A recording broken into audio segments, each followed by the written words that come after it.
자, 이번에는 또 허나 의원님께서 하실 말씀이 많은 그런 이 주제를 한번 다뤄보도록 하겠습니다. 여당인 국민의힘 내년 3월 초에 전당대회를 열어서 새로운 당대표를 선출할 예정입니다. 당대표를 뽑을 때 지금까지는 당원들의 투표 7, 그리고 여론조사 일반 국민의 여론 3 이런 비율로 뽑아왔었는데 여기서 여론조사를 아예 빼자, 당원들의 투표만으로 새로운 대표를 선출하자고 여당 비상대책위원회가 의결을 했고요. 오늘 오전에 상임 전국위원들의 투표를 통해서 이 개정안이 그대로 가결됐다고 국민의힘은 밝혔습니다.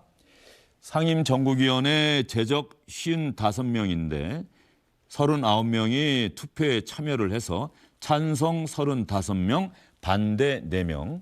압도적인 차이로 통과가 됐네요. 그러면 23일로 예정된 전국위원들의 투표도 이렇게 압도적인 차이로 통과될 가능성이 상당히 크겠습니다.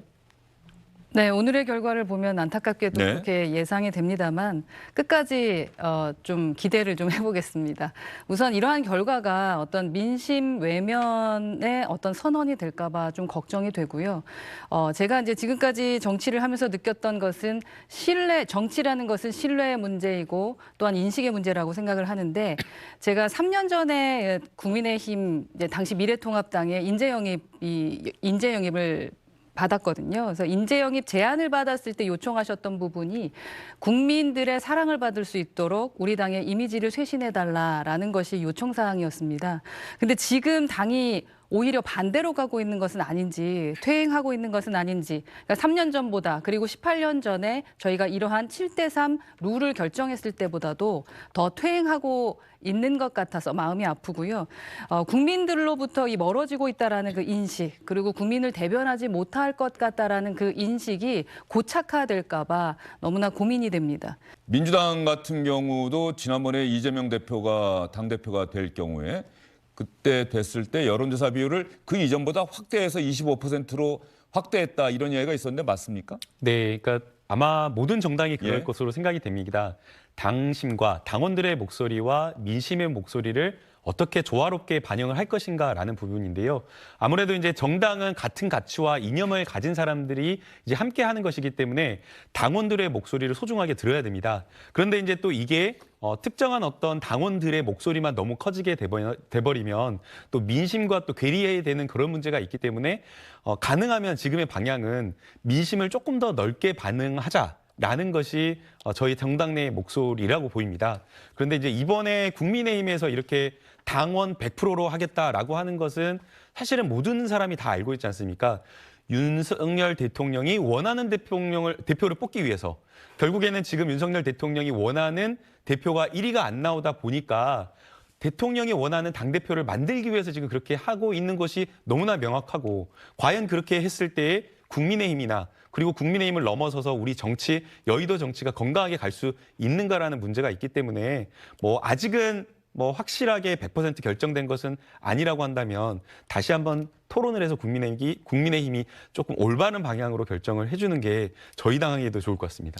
남은 절차가 전국위원들의 23일 투표인데 아까 허나 의원 말씀하신 것처럼 전국위원회에서도 가결될 가능성은 상당히 크다 이렇게 볼 수가 있겠죠?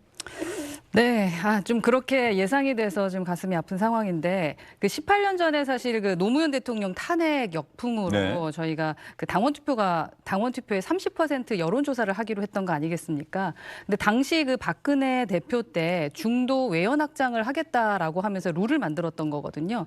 근데 그 룰을 만들었을 때 당심을 배제하려는 마음이 있었느냐? 저는 그렇지 않다고 생각을 합니다. 다만 여론의 그 가치, 그 민심을 들어야 된다라는 차원에서 30%를 넣었던 건데요. 지금이라도 늦지 않았기 때문에 다시 한 번 더 생각하셔서 이 부분이 정말로 국민의 신뢰를 잃게 되는 또 다른 트리거가 될 수도 있다라고 생각을 하는 차원으로 저는 좀 저희 당원들께 말씀드리고 싶습니다. 네, 허나 의원님의 목소리가 그런데 지금은 소수인 거죠? 국민의힘 내부에서? 지금으로는 소수, 겉으로 드러나는 네. 분들은 좀 소수인 것으로 보여집니다만 또 드러나지 않은 부분들의 생각들도 있는 것이니까요. 당내 대표에 출마하시려는 분들 중에서도 반대하시는 분들도 계시고, 뭐 초선 의원 중에서는 긴급 회의를 했을 때 27명이 참석을 했었는데 이제 그 중에 한 분과 뭐 몇 분이 반대하셨다라고 저는 전해 들었고요. 그리고 저와 만나서 말씀 나누는 분들은 좀 심하지 않나, 이게 좀 걱정이 된다라고 말씀하시는 분들이 의외로 많습니다. 이 제도, 여론조사를 반영하는 제도, 국민의힘의 전신 정당인 한나라당 시절부터 시행이 된 게 그 시점이 2004년 여름에 있었던 전당대회인데, 제가 지금 2004년 2월 26일 당시에 한나라당에서 남경필, 권영세, 박진, 원희룡, 전재희, 정병국, 김성식, 정태근 8명의 당시 의원들이 기자회견을 열어서 국민 참여 경선으로 새로운 대표를 선출하자고 제안하는 내용인데 말이죠. 여기 보면 말이죠. 권영세, 박진, 원희룡 지금 윤석열 정부에서 모두 장관하고 있는, 그리고 2004년에는 소장개혁파로 분류되는 의원들의 모습이고요.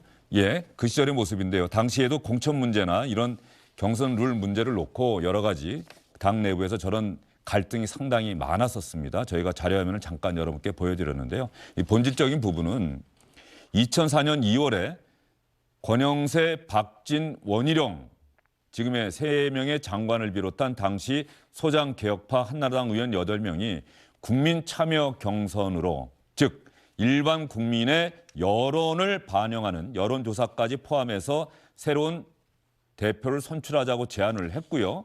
그로부터 석 달이 지나서 말씀하신 것처럼 17대 총선에서 한나라당이 참패를 하죠. 열린 우리당이 우리나라 이 민주당 계열의 정당으로는 사상 최초로 과반 의석을 차지하게 됩니다. 152석인가로 제가 기억을 해요. 정말 상당히 그 당시 선거 결과가 노무현 대통령 탄핵 소추의 후폭풍으로 열린 우리당이 국회 과반 의석을 사상 처음으로 차지하는 그런 선거가 됐었는데, 그 다음 달인 5월 3일에 한나라당이 뭐 재보궐선거 후보 공천과 관련해서도 국민 경선을 원칙으로 하되 여론조사와 선거인단 투표 결과를 50%씩 반영한다고 결론을 내렸었고, 그해 여름에 있었던 전당대회에서 박근혜 전 대통령이 당시 당대표로 선출이 되고 원희룡 장관이 당시 2등으로 최고위원으로 선출이 되는데, 그때 여론조사에서 원희룡 장관이 상당히 높은 득표를 차지하면서 당원 투표에서는 상당히 저조했었는데 이 민심에서 지지를 얻어서 2등으로 수석 최고위원이 되는 그런 결과가 있었는데, 18년 만에 이 제도가 다시 그 이전의 원점 당원들만의 투표로 돌아간다. 자, 이런 상황과 관련해서 안철수 의원, 유승민 전 의원 한번 반응을 보겠습니다. 자, 유승민 전 의원은 어제 방송에 출연해서 한 이야기가 많이 돌고 있죠. 대통령과 윤핵관들이 권력에 폭주하고 있다고 강하게 비판을 했고요. 자기를 떨어뜨리기 위한 규칙 개정이다 이렇게 주장을 하고 있고요. 안철수 의원도 골목대장이나 친목회장 뽑는 게 아니지 않느냐라면서 이번 규칙 개정에 대해서 상당히 비판적인 목소리를 내놓고 있습니다. 반면에 김기현 의원, 조경태 의원 같은 경우는 당의 주인은 본디 당원이다. 당연한 상식이다. 굳이 논쟁 삼는 분들이 있어 놀라울 따름이다. 김기현 의원, 조경태 의원, 당원 투표 100% 룰은 당권 주자들 출발선 똑같이 해서 뛰게 하는 공정성이 확보된 규칙이다. 이렇게 이야기를 하고 있습니다. 자, 이런 상황에서 이제 아마도 유승민 전 의원도 뭐 이렇게 갈 것이다라는 것은 이미 생각을 하고 있지 않겠습니까? 이렇게 갈 텐데 내가 대표 경선에 뛰어들 것이냐 말 것이냐를 지금 고심하고 있지 않겠어요? 그 고심을 하고 있는 것 같고요. 다만 이제는 나올 수밖에 없는 분위기로 가고 있는 것이 아닌가 하는 추측은 됩니다. 그리고 저희가 이제 7대 3이라는 이 전대룰을 가지고 당대표를 뽑았을 때 지금까지도 이 18년 동안 당심이 배제된 적은 한 번도 없었다라고 생각하고 당원의 생각을 읽어내지 못했던 당대표는 없었다라고 생각합니다. 저희 당원들이 전략적으로 투표했고 그로 인해서 저희가 또 이렇게 승리해서 여당도 될 수 있었던 것 아니겠습니까? 좀 다시 한 번 더 저는 읍소하고 싶고요. 예, 전당대회 룰을 과거로 되돌리지는 않았으면 좋겠다라는 생각입니다. 예. 유승민 전 의원이 상당히 강하게 비판을 하고 있는데 관련해서 이준석 전 대표도 자신의 SNS에 이것을 염두에 둔 이야기들을 많이 하고 있는 것 같더라고요. 아마도 비판적인 의견이겠죠? 그렇죠. 지금 민심을 외면해서는 저희가 승리하지 못한다라는 것을 누구보다도 많이 알고 있고 정말로 이 5년, 10년 안에 많은 경험을 하지 않았겠습니까? 그런데 이제 정치인들이 필요한 선거 때만 민심 이야기를 하고 선거만 조금만 떨어져 있으면 그 민심을 잠시 외면하려는 그 모습, 그런 부분에 국민들이 얼마나 더 속아주실까라는 부분에 대한 우려를 저도 하고 있고요. 뭐 그런 비슷한 의견을 그 이준석 전 대표도 내고 있는 것이 아닌가 하는 생각은 듭니다. 예. 이게 민심을 반영하냐 반영하지 못하는 문제도 있는데요. 그것보다 이제 더 큰 것은 정당이 다양한 목소리를 담아내지 못하고 여러 사람들의 다양한 어떤 생각들을 민주적인 어떤 절차 속에서 녹여내지 못하는 그런 문제가 더 심각하다라고 생각이 됩니다. 지금 누가 보더라도 저것은 윤석열 대통령이 원하는 대로 윤석열 대통령을 정말 마음에 따라서 충성을 다해서 모실 수 있는 국민의힘이 아니라 그냥 윤석열의 힘이라고 해야 될지 모르겠는데 윤석열 대통령을 옹이하는 그런 어떤 친일대를 만들겠다라고 하는 그런 정당이 되어버리는 거거든요. 근데 이것이 처음 있었던 것이 아니라 이준석 당대표를 몰아낼 때도 역시나 마찬가지로 그 당시에 비민주적인 절차를 거쳐가지고 굉장히 무리하게 쫓아내고 몰아냈는데 당대표를 옹립하는 과정에서도 그 전에 잘못했던 것을 반성하지 않고 이번에 민주적인 어떤 목소리, 그냥 올바른 절차에 따라서 당대표를 뽑는 것이 아니라 이번에도 역시나 마찬가지로 가장 유력한 유승민 후보를 제거하기 위해서 당대표 선거가 얼마 남지 않았는데 룰을 완전히 바꿔가지고 출마 자체를 봉쇄할 목적으로 이렇게 하는 그 과정이 이걸 봤을 때 과연 국민들이 민주적인 어떤 정당이라고 볼 수 있을까? 공당이라고 평가할 수 있겠냐라는 그 점에서 오히려 더 심각한 비판이 있을 거로 생각이 됩니다. 예.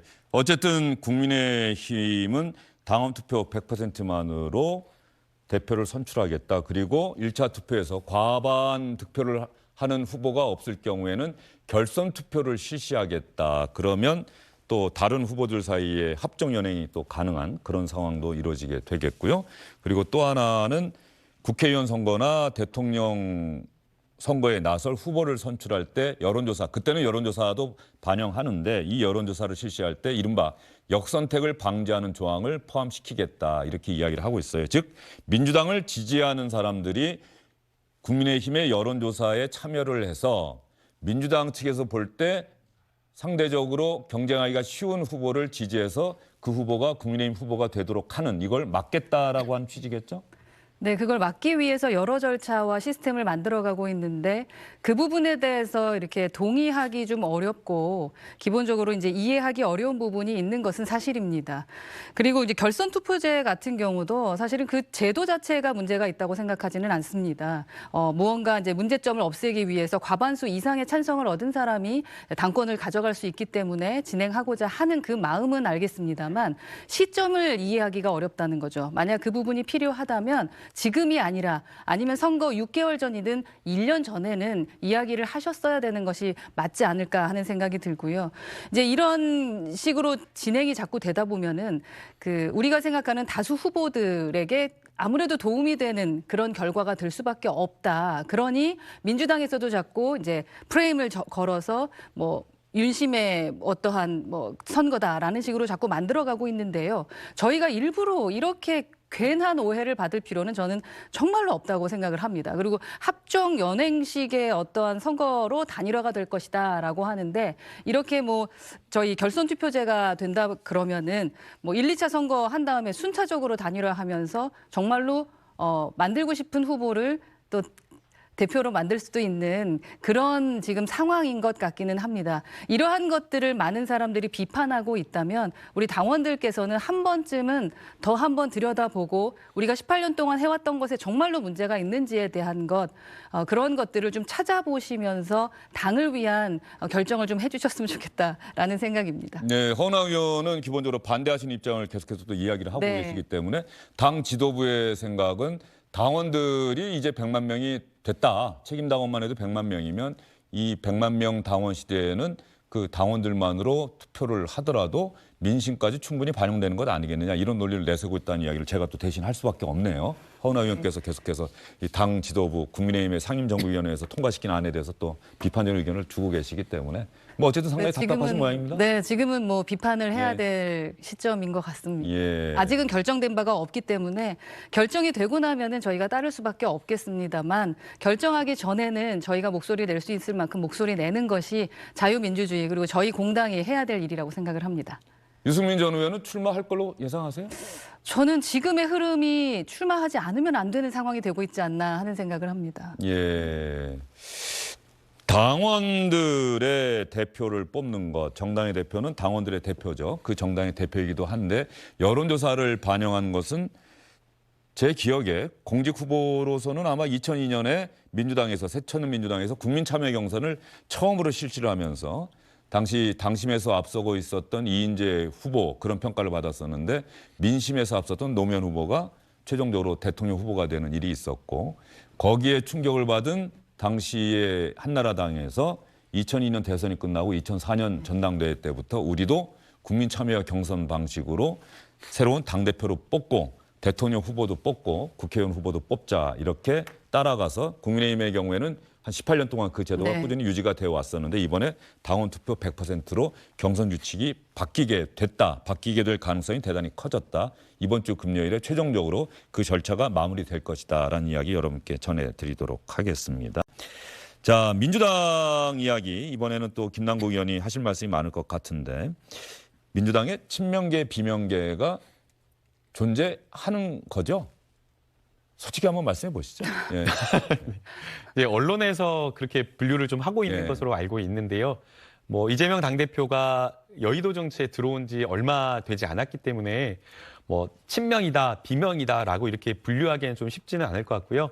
오히려 이제 이재명 당대표 국회에 들어온 지 얼마 되지 않았기 때문에 다양한 의원님들의 목소리를 좀 들으려고 뭐 점심 저녁으로 또 차담도 하고 직접 방도 찾아다니면서 노력을 하고 계신 것 같습니다. 이재명 대표가 전국 찾아다니는 뭐 민생 탐방, 민심 탐방에서 전국을 다니고 있고 동시에 소속 의원들과도 꾸준히 차담회나 네. 식사 자리를 통해서 만나고 있다. 얼마 전에 뭐 식사하자고 얘기했는데 의외로 의원들이 안 와서 혼밥했다 이런 언론 보도가 나왔는데 그건 사실입니까 아닙니까? 그거는 이제 제가 가짜 뉴스다라고 말씀을 가짜 드렸는데요. 뉴스입니까?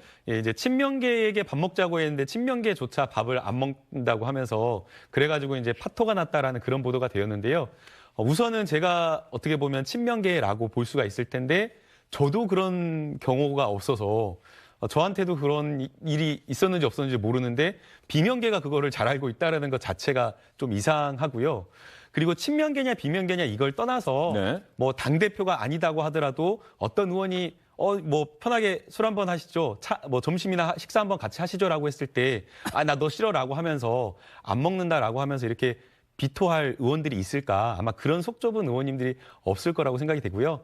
이제 일부에서 잘못된 이야기를 계속해서 약간 갈등식으로 부추기는 것이 아닌가라는 생각이 듭니다. 예. 명백히 사실 무근이라고 좀 말씀드리고 싶습니다. 김남국 의원은 이재명 대표가 김 의원 오늘 저녁 식사 같이 할 수 있을까요? 하면 혹시 선약이 있어도 이재명 대표가 전화하면 이재명 대표 만납니까? 아니면 선약이 있어서 오늘은 죄송합니다라고 이야기하십니까? 좀 고민됩니다. 예. 요즘에는 지금 저희가 송년회 지역에 여러 송년회가 많아서 지역 일정이 많으시군요. 네, 지역 주민들 좀 찾아보는 경우가 많아서요. 주말에 사실은 그 경기도 도지사하고 같이 이제 식사하는 선약이 저희가 있었는데 저희가 그걸 취소하고 지역 주민들하고 제가 식사를 갔고요. 한 3, 4주 전에는 국회의장님하고 또 식사하는 선약 자리가 저녁 약속이 있었는데 네. 또 지역에 또 동네 형님들이 또 자리가 있다고 해서 불러가지고 어쩔 수 없이 지역의 동네 주민들을 만나러 갔었습니다. 네, 그래서 저는 중앙에서 약간 좀 뭔가 이렇게 큰 정치를 하기보다는 지역에서 좀 바닥에서 국민들과 더 가깝게 소통하면서 친밀감 있는 그런 정치를 좀 하고 싶습니다. 허은하 의원은 어떤 선택을 하실 것 같아요? 저는 우선 원칙이 있습니다. 예. 선약 우선이고요. 아, 선약 우선입니까? 네, 선약 우선으로 해서 저도 손해를 본 적은 있습니다. 그래서 그런 주민이 부른다고 해서 선약을 깨고 가지는 않고요. 기본 선약을 우선으로 하고 예. 급한 분이 예. 있다면 그때는 한 번쯤 고민해 봅니다. 도저히 거역할 수 없는 약속 제한이 있겠죠?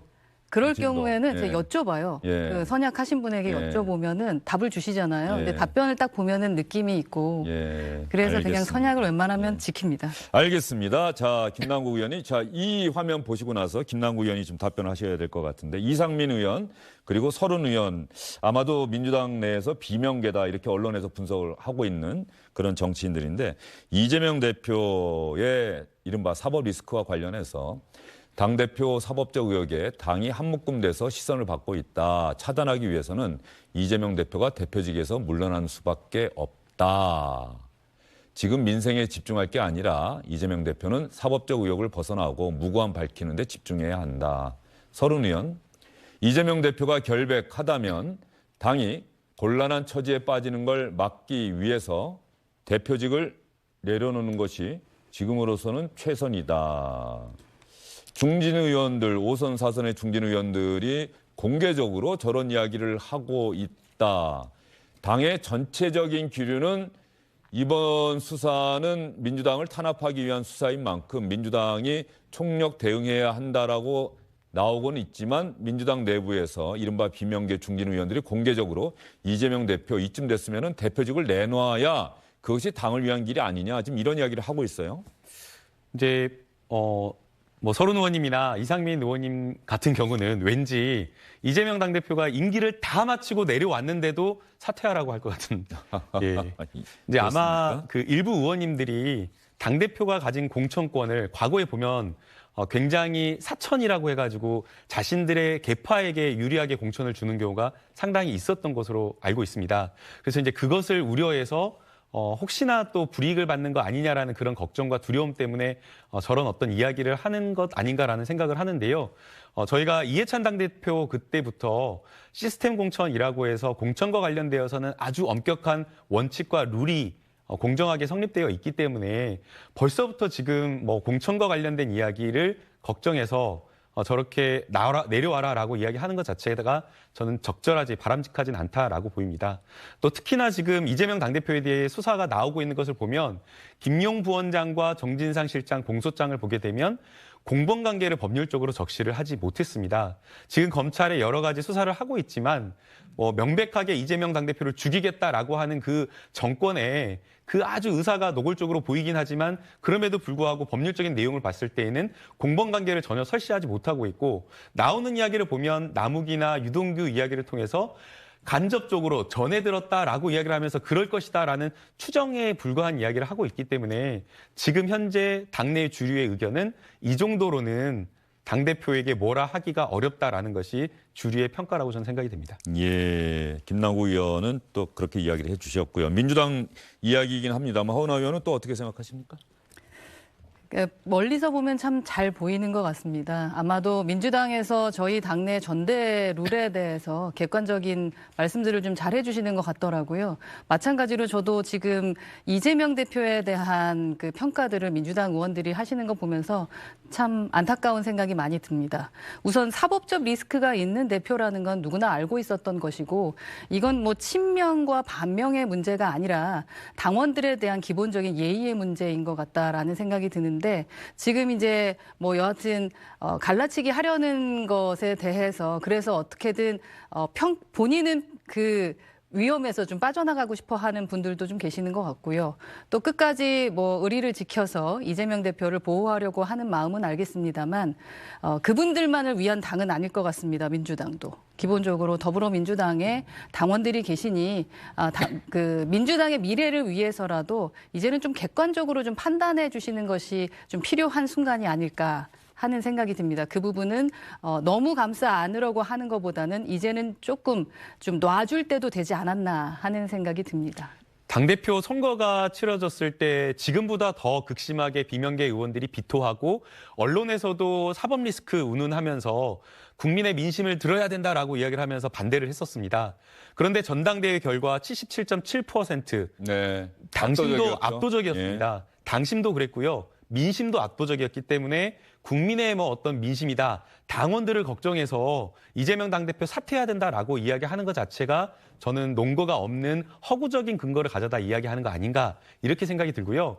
또 더 나아가서 정당이 사실은 민생을 가지고 토론하고 고민하고 정치를 해야 되는데 내부에서 권력을 가지고 서로 간에 친명이냐 비명이냐 비윤이냐 친윤이냐라고 이렇게 이해를 하면서 안에서 내부에서 갈라져서 싸우면은 국민들이 봤을 때에는 아이고 저놈들 지금 민생이 이렇게 물가 어렵고 힘든데 저거 뭐하냐라고 하면서 국민들이 외면하게 됩니다.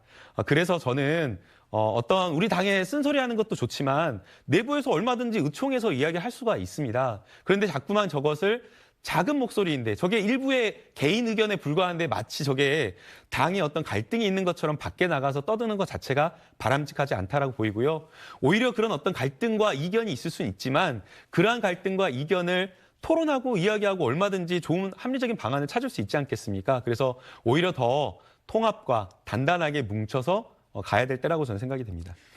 지난 전당대회가 8월이었죠. 네. 8월에 이른바 사법 리스크라고 하는 이야기는 전당대회 과정에서도 계속 나왔습니다만 이재명 대표가 압도적으로 당선이 됐다 그 말씀하셨는데 다만 상황이 좀 바뀐 것 아닌가. 그 당시에는 이재명 대표의 최측근이 검찰의 수사를 받거나 이런 내용들이 알려져 있지 않은 상황이었고 그 이후에 대표가 된 이후에 김용 부원장, 정진상 실장이 소환돼서 조사받고 영장이 청구되고 구속이 됐어요. 그러면서 지금 이런 요구들이 더 높아진 것 아닙니까? 오히려 거꾸로 당내에서 많은 의원님들은 그렇지 않게 보는 분들도 있더라고요. 네. 역으로 지금 그런 어떤 우려라는 것들이 굉장히 조금 베일에 쌓여진 채 잘 모른 상태로 있었는데 지금 정진상 김용 부원장의 공소장을 보게 되면 그리고 관련 공범들의 진술 이런 것들을 보게 되면 지금 이재명 당대표와 관련된 진술, 공범, 관계 이런 것들이 전혀 나오고 있지 않고 있거든요.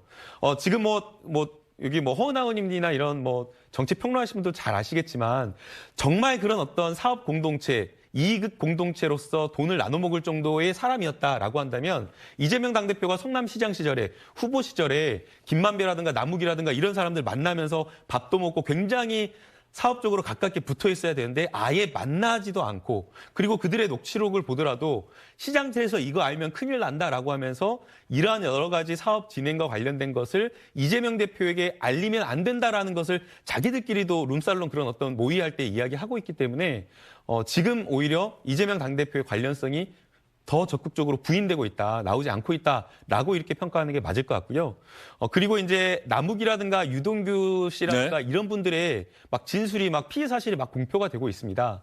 그런데 이제 만약 이러한 사람들의 진술의 신빙성이 있으려면 적어도 공범이라고 하는 사람들 4사람, 정영학, 정진상, 김만배, 유동규 이 4사람의 진술은 일치를 해야 되는데 자기들조차도 과거에 했던 말을 부인하고 있고 4사람의 말이 서로 다 다르고 있습니다. 그리고 심지어 수사가 있기 전에 2015년, 16년에 있었던 그 녹취록은 이러한 어떤 수사가 있을지를 전혀 예상하지 못한 상황에서 자기들끼리 정말 허심탄회하게 이야기하고 있는 그 상황의 진술과도 완전히 모순되고 틀리거든요. 그래서 저는 이런 어떤 상황을 보게 되면 오히려 이재명 당대표에 대한 사법 리스크가 어느 정도는 명확하게 줄어들었다 이렇게 평가해야 될 것 같습니다. 알겠습니다. 사실 여부라던가 결과는 지켜봐야 되는 부분인 것 같고요. 저희 정치인들이 가장 조심해야 되는 부분은 권력 지향적이 돼서 무엇이 사실인지 그걸 잊게 되는 게 문제고 또한 다수가 모두 다 옳지 않는 경우도 있다라는 부분은 꼭 생각을 해봐야 될 것 같습니다. 그래서 민주당에서도 자유롭게 소수의 의견을 내시는 의원님들이 계시는 것으로 알고 있는데 그 부분에 대한 입을 막으려고 하는 것보다는 우선은 경청하고 들어주시면서 그 비판에 대해서도 수용할 수 있는 그 리더십을 발휘하는 것이 필요하지 않을까 하는 생각은 듭니다. 알겠습니다. 앞으로 또 검찰 수사 어떻게 진행되는지 그 부분도 지켜보도록 하고요. 예, 다음은 원래는 오후 2시에 이태원 참사로 희생되신 분들의 가족, 유가족이 여당 지도부와 만나기로 돼 있었습니다. 오후 2시부터인데요. 현장에 화면이 들어오는데 시간이 걸려서 저희가 다른 주제들을 먼저 여러분께 전해드렸고요. 자, 여당 지도부와 이태원 참사 희생되신 분들의 유가족이 만난 자리에서 어떤 이야기가 나왔는지 주호영 원내대표는 너무 늦게 만나 뵙게 돼서 죄송합니다. 그리고 필요하다면 국정조사 이후에 특검이라도 해서 진상을 규명하도록 하겠습니다라고 이야기를 했다고 하는데 주호영 원내대표 이야기 들어보도록 하겠습니다. 제가 진작에 여러분들 뵙고 말씀을 듣고 해야 했습니다만 늦어서 정말 죄송하다는 말씀을 드리고 아시다시피 예산국회 이런 것들이 겹쳐서 저대로는 여러분들하고 시간을 가지고 뵐 것이 안 돼서 조금 늦었다고 제가 사과의 말씀을 드리겠습니다. 저희 국민들이 뽑았습니다. 당신들을 우리 대신해서 이런 비참한 일, 이런 억울한 일 당했을 때 도와주라고 국정조사 이만희 간사님 복귀하십시오. 당신 아들들이 딸들이 죽었는데 당신들한테 시체 팔아서 내 아들 딸 팔아서 돈 번 생각한다. 국가 배상 보상 필요 없어. 아들이 죽었는데 그게 눈에 보입니까? 주호영 원내대표님 힘이 있으시지 않습니까? 저희 소원 들어주십시오. 전주혜 씨, 당신은 엄마지 않습니까? 아시지 않습니까? 어떻게 그런 말을 하십니까?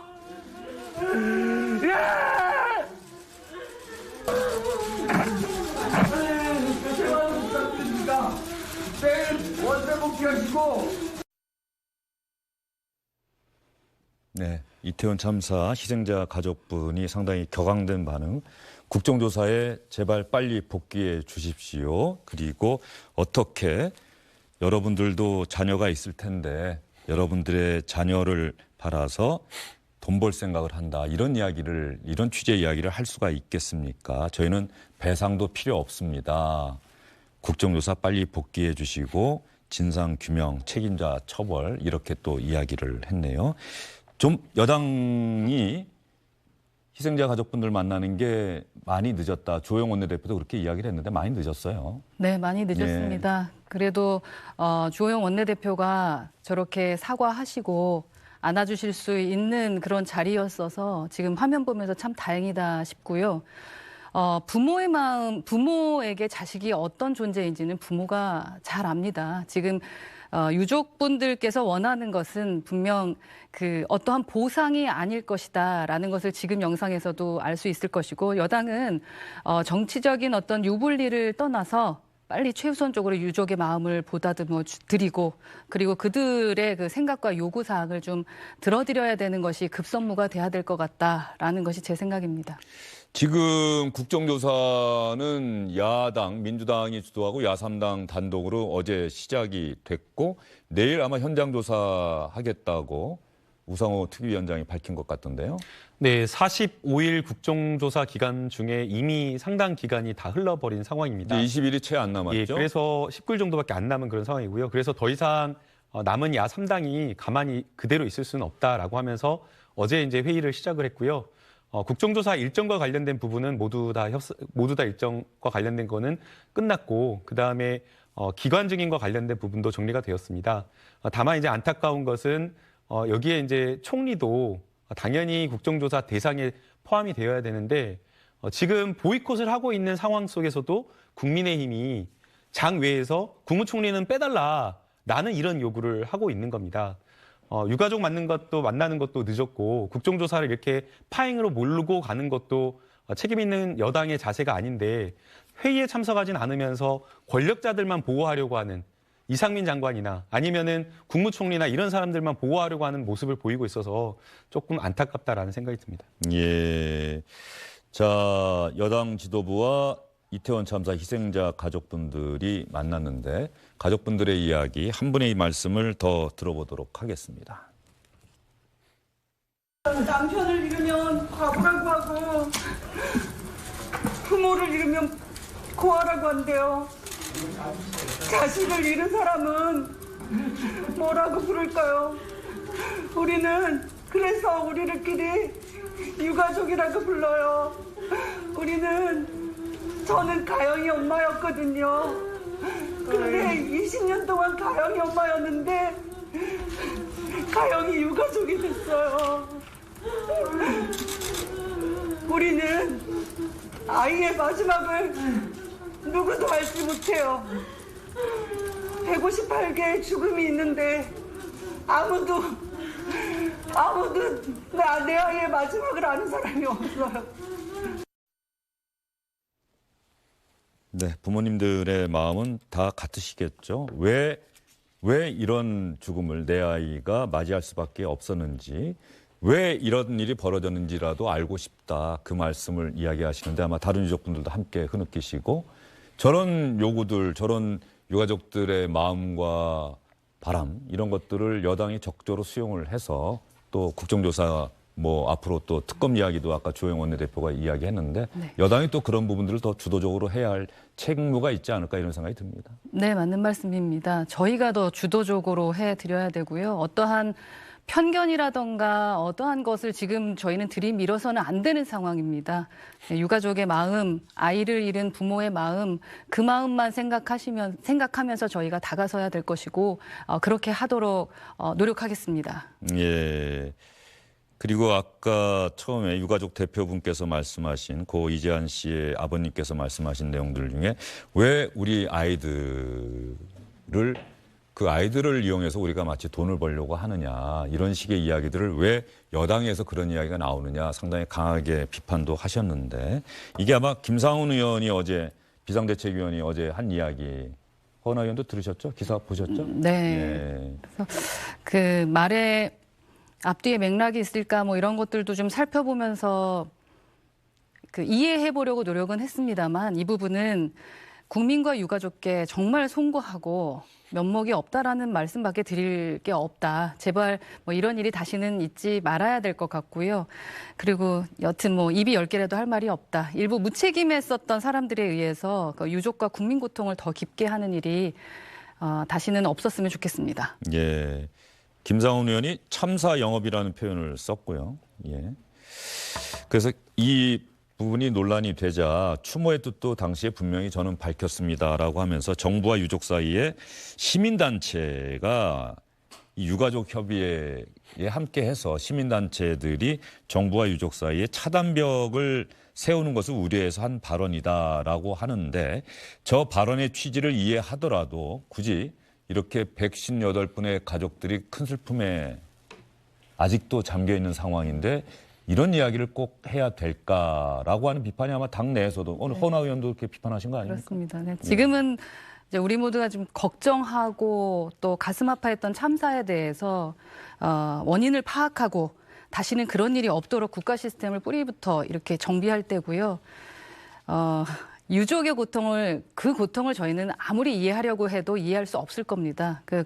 그 고통을 함께 할 수 있도록 하는 그 부분이 좀 필요할 것 같아서요. 지금 당장은 말 하나하나에 정말 주의를 기울여야 될 것 같다. 지금은 정치를 할 때는 아닌 것 같습니다. 예, 이런 상황에서 여기서 다시 여당과 야당 사이의 합의가 분명히 예산안을 처리하고 국정조사를 실시한다라고 합의가 됐었어요. 그런데 문제는 지금 예산안이 처리가 안 되고 있는 상황이란 말이죠.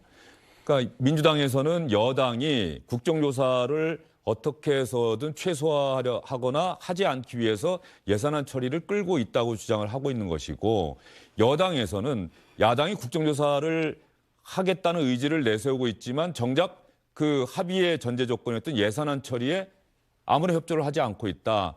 새로운 정부의 예산안인데 이재명 대표의 예산안을 자체 수정안을 만들어서 통과시키려 하는데 우리가 어떻게 거기에 합의해 줄 수 있느냐. 지금 이런 주장들이 서로 맞부딪히고 있는 거예요. 그게 명확하게 사실이 아니라는 것을 딱 하나 팩트로 네. 말씀을 드리겠습니다. 저희 야당에서는 굉장히 불만족스럽고 문제가 있는 정부의 예산안이었지만 국회의장의 합의안 중재안을 받아들였습니다. 법인세 인하를 얘기하시는 거죠? 네, 그리고 빨리 합의를 하자라고 이야기를 했는데도 불구하고 국민의힘은 자꾸만 모호한 태도로 중재안을 받아들이는 것도 아니고 안 받아들이는 것도 아니고 하면서 결국에는 합의를 지금 거부하고 있는 그런 상황이고요. 지금 확인된 바에 따르면 국민의힘 여당에서 주호영 원내대표는 합의를 어떻게든 하려고 하는데 대통령인 윤석열 대통령이 계속해서 비토를 놓고 있다, 거부하고 있다라고 하는 그런 상황입니다. 그런데 지금 예산안을 보게 되면 정부가 제출한 예산안이 약 639조 정도 됩니다. 근데 거기서 국회가 가지고 있는 정당한 감액권, 국회가 가지고 있는 법적 권한에 따라서 감액하고자 하는 그 금액이 불과 한 0.4% 정도밖에 되지 않는 그런 상황인데도 정부 여당에서는 지금 청와대 대통령실에서는 어떻게든 합의하지 않겠다라고 하면서 아예 그냥 배째라는 식으로 목리를 부리고 있는 그런 상황이기 때문에 조금이라도 민생을 생각하고 정말 국민을 생각하는 무한한 어떤 민생의 책임을 지는 대통령과 정부 여당이라고 한다면 합의에 빨리 이르시라라고 말씀을 꼭 드리고 싶습니다. 예, 허은하 의원님. 저는 뭐 예. 김남국 의원님께서 말씀하시는 게 진심이라면은 지금은 예산 합의에 지금 나서야 되는 때다라고 말씀을 좀 드리고 싶거든요. 지금 시간이 촉박하죠. 그리고 지금 발목 잡혀가지고 힘든 신부들은 유가족밖에 없습니다. 진심이라면은 지금 예산에 합의하셔야 됩니다. 지금 저에게는 정말로 발목 잡고 나쁜 정치하고 있는 민주당밖에 안 보입니다. 예를 들어서요. 지금 639조 국가 예산 전체에 이 부분에 대한 인지를 삼고 있는 비용이 얼마냐면 2억입니다. 2억. 경찰국 예산 2억과 또 법무부 인사정보관리단 포함했던 5억. 이걸 발목 잡아서 지금 예산안을 통과시키지 않고 있는 거거든요. 진심으로 국조 빨리 함께 하고 싶으시고 진심으로 민심을 생각을 하시는 거라면은 과감하게 양보하시고 그다음에 그 예산안 통과시키고 국민들을 좀 바라봐야 되는 것이 아닌가 하는 생각이 듭니다. 저는 거꾸로라고 보이는데요. 지금 행안부와 법무부에서 설치했다라고 하는 인사검증단 등의 시행령을 통해서 만든 그 설치 직제는 법령 위반이다라고 평가를 하고 있습니다. 그래서 국회가 여기에 대해서 국회에서 만든 법을 가져다가 위법하게 헌법과 법률을 위반해서 만든 조직의 예산을 달라라고 하는 것 자체가 맞지 않는다라고 보이고요. 저희는 거기에 대해서도 양보를 했습니다. 고집하지 않고 우기지 않고 예산안 합의가 중요하기 때문에 그럼 거기에 대해서 삭감하지 않고 예비비로 할 수 있도록 그 중재안을 받아들이겠다라고 하면서 양보한 겁니다. 그런데 지금 국민의힘과 대통령실에서는 그 예비비로 하는 것조차도 받아들일 수 없다라고 하면서 거꾸로 지금 그 몇억 원 때문에 예산안 합의를 하지 않겠다라고 하는 것은 정말 이해할 수 없다라고 보이고요. 지금 뭐 SBS 어제 뉴스에서도 계속 여러 국지로 나와서 이야기하고 있지만 우리 국민들 지금 물가 올라가지고 당장의 소비 지출 줄어서 자영업자들 매출 줄었다고 이야기하고 있죠. 그리고 전기세, 가스요금 지금 당장 계속 올라가고 등유세까지 올라갔다라고 하면서 이 한겨울을 정말 어떻게 날 수가 있냐라고 하면서 걱정하고 있는 그런 상황입니다. 이런 상황 속에서 지금 허은하 의원님 말씀 그대로 그 5억 때문에 대통령 지금 저건 자존심이라고 보이거든요. 자기 자존심 때문에 그냥 억지로 어거지 부리는 건데 왜 양보를 못 하시는지 그 말씀을 꼭 드리고 싶습니다. 네, 허은하 의원님 말씀 한번 더 듣고 이제 정리하도록 네, 하겠습니다. 그러니까 정부가 그 조직을 만들어서 일을 해보겠다라고 했으면 그리고 그거를 인정을 했었으면은 그 책임을 물으실 수 있도록 예산안을 주시는 것이 맞습니다. 예비비라는 것은 그 조직 자체를 인정하지 않겠다라는 것인데 그렇다면 그 뒤에 그 책임에 대해서는 어떻게 물으시려고 하시는 겁니까? 이렇게 발목을 잡으면서 나쁜 정치하지 마시고 진심으로 말하는 만큼 실행해서 국민을 위해서 진짜 민생을 위해서 경제를 위해서 이제는 제발 좀 예산안 통과를 좀 시켜줬으면 좋겠습니다. 알겠습니다. 여기까지 듣도록 하겠습니다. 제가 허은하 의원님께 질문드렸던 국민의힘의 상임정국위원회와 정국위원회 지금 관련 조항을 살펴봤는데요. 상임정국위원회는 네. 정국위원회 의장, 부의장, 당 소속 국회 상임위원장, 시도당 위원장, 의원총회에서 선임한 국회의원, 즉 정치인들 네, 그리고 그래서 100명. 당대표가 최고위원회 협의를 거쳐서 임명한 중앙위원회 상임정국위원, 여성 상임정국위원, 청년 상임정국위원, 당대표가 임명한 이런 위원들 해갖고 100명 이내, 아까 제적이 아마 39명인가 이렇게 나왔었죠. 네. 이렇게 나왔었고, 정국위원은 이제 여기가 시도당 위원장, 단협위원장들이 되겠죠. 이런 분들까지 해서 1000명 이내인데 아마 지난번에는 한 500 몇 명으로 이렇게 구성이 됐던 네. 것 같아요. 예, 이렇게 구성이 돼 있다는 점까지 여러분께 말씀드리도록 하겠습니다. 감사합니다. 두 분 긴 시간 수고 많으셨습니다.